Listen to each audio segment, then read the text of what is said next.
Work on Ansar Palace is pretty well finished up the roof. We're just doing some sealing now on the on some of the welds that didn't really turn out all that great, so we're just sealing them off to make sure that it's really sealed. I don't know what's going on with that, but anyway, there's cracks there. You said fill in the cracks with anything that's there were cracks here, here, and here. That's all right. Yeah. Just try to go with the grain when you do that, because if we do drywall later on, you want to kind of have practice on that. All right. So I'm not doing drywall in here, but drywall on other jobs. So again, this was sanded, and then we seal it with a sealer, and then we're going to hit it with a silver spray paint to blend it all in.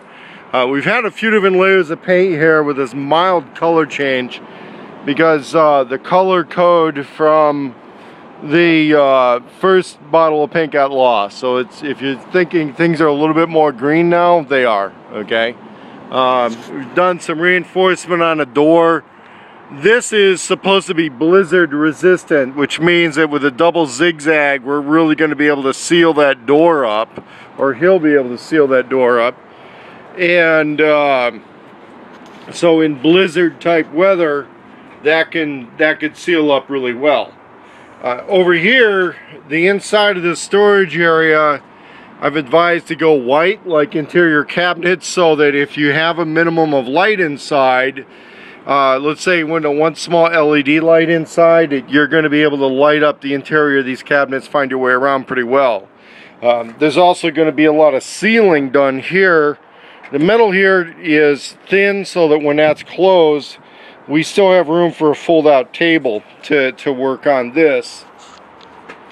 The idea is that if the living module is inside of, let's say, a large tent, like a military tent or something, you're going to be able to have an insulated personal space inside and still organize the stuff.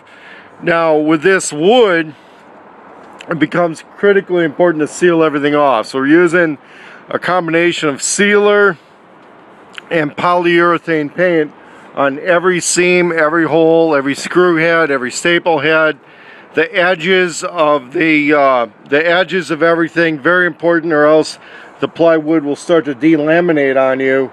And that's multiple layers of paint. So just getting the first layer of paint down and then sealing it kind of just gives you a better visual on where you need to seal. We've done the initial work on the power system. I've detailed in other videos how to cut up a conventional power cord to do that. He's using a 750 watt Harbor Freight inverter. The warranty on them is decent. They're replaceable. If it ever goes bad, it's just really easy, fast, and easy to replace. The battery's been mounted in semi-permanently, and we have room, with a little careful organizing, to put a second battery in there. Because of the expected power demand in this trailer, I think 2 batteries is going to be plenty. If he's going to set up a larger encampment or living space, then those will involve different battery systems. The other reason for having a solar right now is just kind of set up on the outside for testing. He wants it on the roof. I'm advising, some sort of a carry-out system. But the thing is, for urban use, for security, it's better to have it locked onto the roof.